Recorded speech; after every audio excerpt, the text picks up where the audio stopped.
Hello children, welcome you all to the grade 11 science class. So today I am discussing corrosion. So which comes under one of your third midterm lesson. The SOW reference is 12.3. These are the lesson objectives. During this lesson you will be able to understand the process corrosion and the process rusting, and what are the factors affecting for rusting and what is cathodic protection. So simply put, here the corrosion means changes which are happening to metals when exposed to air. So you can see the definition: subjecting metals to changes such as tarnishing, surface turning ditted, and color change when exposed to air. So this is simply called as the corrosion. Rusting means the corrosion of iron or steel when exposed to air. So these are the equations for the rusting process. Rusting means simply the corrosion of iron. Corrosion means actually oxidation of iron. You know what is oxidation? Removal of electrons.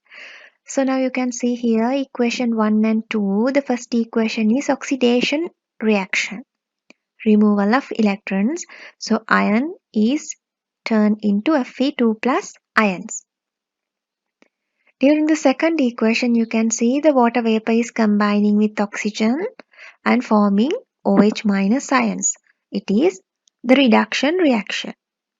So we can add equation 1 and 2. Before that, we need to check the electron numbers because electron numbers should be balanced in order to add these equation 1 and 2. So to do this, equation 1 should be multiplied by the factor 2.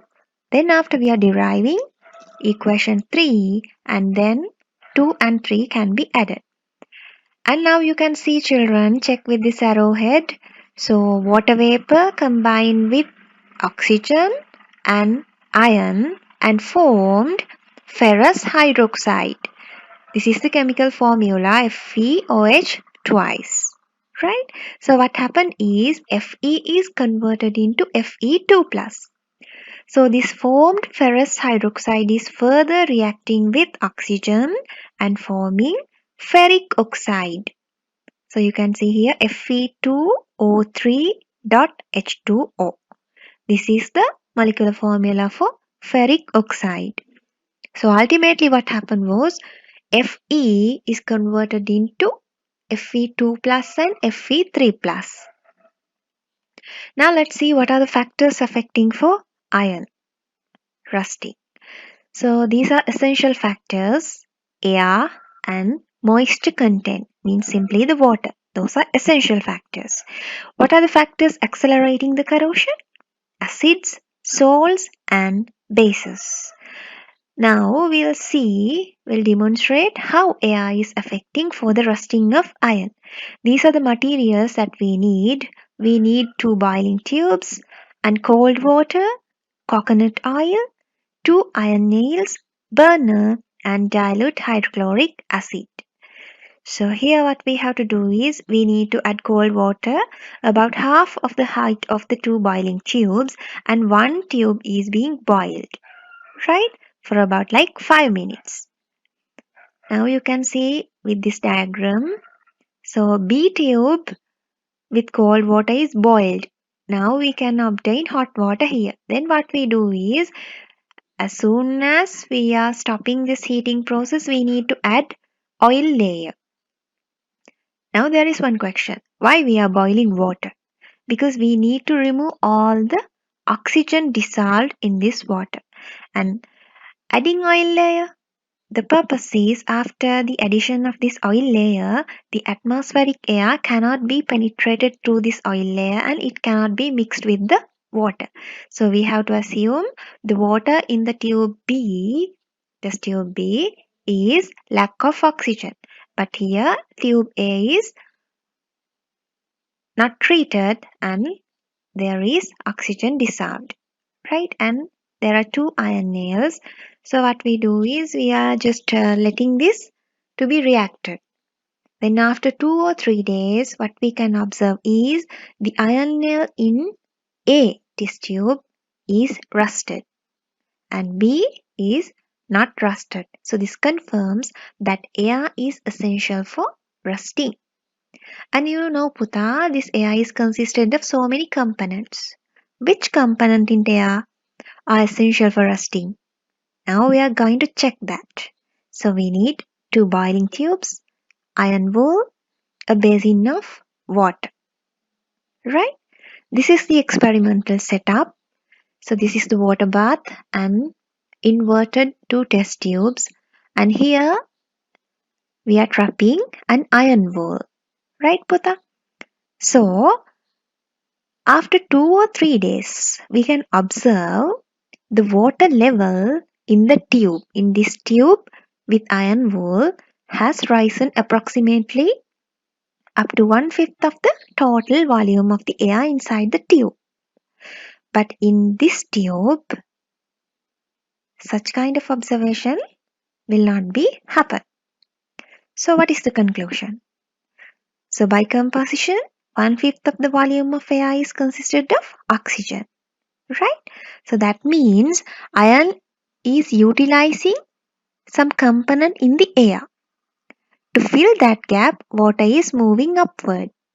So we have to assume that component which was required in the rusting process of iron wool is oxygen. So this confirms that oxygen in the air is essential for the rusting process. Then we'll see the second essential factor, water. Here also we need 4 clean iron nails, 2 boiling tubes and 2 stoppers, anhydrous calcium chloride. Anhydrous calcium chloride can absorb water. So you can see here, tube B is consisted of anhydrous calcium chloride. It absorbs all the water vapor in this space, right? But tube A is not treated with anhydrous calcium chloride. And you can see the iron nails. So after a few days, what we can observe is the iron nails in tube A, what happened? They are rusted. But the iron nails which are in the tube B, so what happens? Inside of these iron nails, they are not rusted, but outside is rusted. So what's the reason? No moist air, no moisture conditions, no water vapor inside of this tube B, because all are absorbed by the anhydrous calcium chloride. But outside the environment there are moist air, right? That means water vapor is there. So outside is rusted. So this proves that water is essential factor for rusting. Now we will see what are the factors accelerating the rusting of the iron. So the first factor is acids. So here we need 3 boiling tubes, water, lime juice and dilute hydrochloric acid. You know lime juice is an acid. What is the acid? In lime juice, acetic acid, right? Now you can see here tube A is consisted of cold water, tube B lime juice and tube C HCl. So we can see compared to the after 2 or 3 days we can observe the iron nails which are in tube B and C, they are rusted. They are rusted more compared to the iron nail which is dipped in cold water. So this proves acidity is a factor that accelerates the process rusting. Now we'll see how salts, sodium chloride affecting rusting. So we need clean iron nails, boiling tubes, and as a salt we are taking sodium chloride. So the tube B is consisted of sodium chloride aqueous solution. Tube A is consisted of ordinary cold water. So what we can conclude is after 2 or 3 days, the iron nail which is in tube B is rusted compared to the iron nail dipped in ordinary cold water. Now for an example, children, the houses which are located closer to the seaside, so most of those parts made out of iron, they are getting rusted due to the salt, the salt content in the atmosphere, right? So that means salts are accelerating the process rusting. Now we will see how base is affecting rusting. Here also we need two boiling tubes to clean iron nails, sodium hydroxide as a base, and normal water. So now check with these two diagrams, tube A and B. A is consisted of ordinarily cold water, B is consisted of sodium hydroxide, a base. So now here children, bases are decelerating the process rusting, right? So compared to the iron nail which is dipped in tube A, tube B, the iron nail which is in the tube B is less rusted. So that means bases are decreasing the speed of rusting. Now we will see how to control this rusting process. So we can apply paint, greases or oil on iron surfaces. So what happens is this prevents the iron from coming into the contact with oxygen and water, which are essential factors for rusting, right? Or else we can coat these irons with tin or zinc, right? Okay. And our next experiment, effect of other metals on corrosion of iron. This is very important experiment. Here we need 5 clean iron nails, agar medium, sodium chloride as a rusting agent, and also phenolphthalein indicator. So phenolphthalein turns into pink color with the presence of OH minus ions. And another indicator is there, potassium ferricyanide. When Fe2 plus ions are there, this indicator is turning into blue color. And we need 5 petri dishes, stripes of magnesium, zinc, copper, and lead. And as a solution as a medium, we need water. So what we do is, Pota, we are adding 250 cubic centimeter of water into a certain beaker and then adding agar into that and boiling. So to the same solution, we add sodium chloride, phenolphthalein and potassium ferricyanide indicators. So after boiling about 10 minutes, then we are allowing it to be cooled. Then after pouring this solution into 5 petri dishes. After a few minutes, this solution is solidified because we added agar. Agar is added as a solidifying agent. So now the agar medium is being prepared. Now what we do is, now you can see here there are 5 setups, right? Petri dish 1, only the iron nail is there, right? In second petri dish, iron nail is in contact with a magnesium stripe. Third one, iron nail is in contact with zinc stripe. Fourth one, iron nail is in contact with copper stripe. And the last one, iron nail is in contact with lead. Right? So now you know, earlier also we have discussed what are the reactions happening during the corrosion process. If iron is oxidizing, we call it iron is corroding. Right?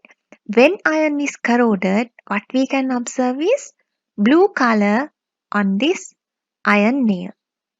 Right? If iron nail is turning into pink color, that means reduction reaction is happening on iron. So iron is protected from the corrosion. Now you can see here children, the difference is here magnesium, zinc. Those are located at higher position compared to the iron in the activity series. But copper and lead, they are located below the iron's position in the activity series. So magnesium and zinc, they are highly reactive compared to iron. Therefore, they are oxidizing. So iron is not oxidizing, rather than the reduction reaction happens on iron. That is why we can observe pink color on this iron in the petri dish 2 and 3. But check with the petri dish 4th and 5th one. So you can see iron nail is turned into blue color. That means Fe2 plus, they are formed. So iron nail is corroded because we know copper and lead, they are less reactive compared to the iron. But normally Putta, now in come to the petri dish one, you can see the middle part is pink color, edges are blue color, dark blue color. The reason is normally in iron nail, edges are highly prone towards the corrosion compared to the middle part. That is why we can have an observation like this. Okay, now you can see here these are the reactions which are happening during the corrosion. So these things earlier also we have discussed. When iron oxidizes, what happens is Fe is turning into Fe2 plus, removing 2 electrons. When iron is not oxidizing, that means another metal is oxidizing, iron is protected from the corrosion. So this is the reaction happens. Combination of water vapor and oxygen and forming OH minus ions. That is why the phenolphthalein got turned into pink color. So the conclusion is when iron acts as the cathode and is protected from corrosion. Right? Protecting iron by making it the cathode is known as the cathodic protection, or we call this sacrificial protection. So these are the instances where the cathodic protection is used. Coating iron objects with zinc. In our day-to-day life, we call this galvanizing process. Right. Now we are moving towards some of the questions. Now we will see whether you can answer these questions.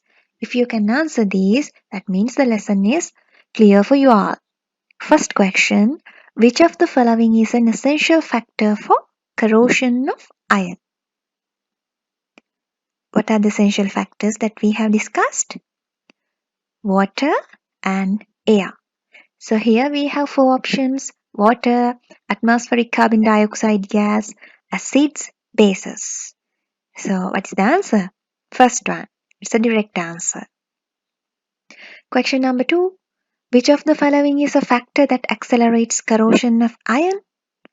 What are the factors that we have discussed which are accelerating the corrosion of iron? Can you remember?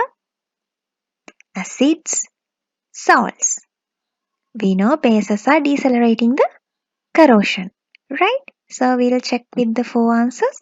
Atmospheric moisture, atmospheric carbon dioxide gas, lime water, grease. So what's the answer? Lime water, because lime water is acetic acid. So that is our answer. So now another 2 questions are there. You can try these at home and you can do the end chapter questions as well. So that is the end of the presentation and this is the summary. So far we have discussed about the process of corrosion, the rusting of iron, what are the factors affecting for rusting, and what is cathodic protection. I hope that you have enjoyed the session. That is the end of the presentation. Thank you for listening.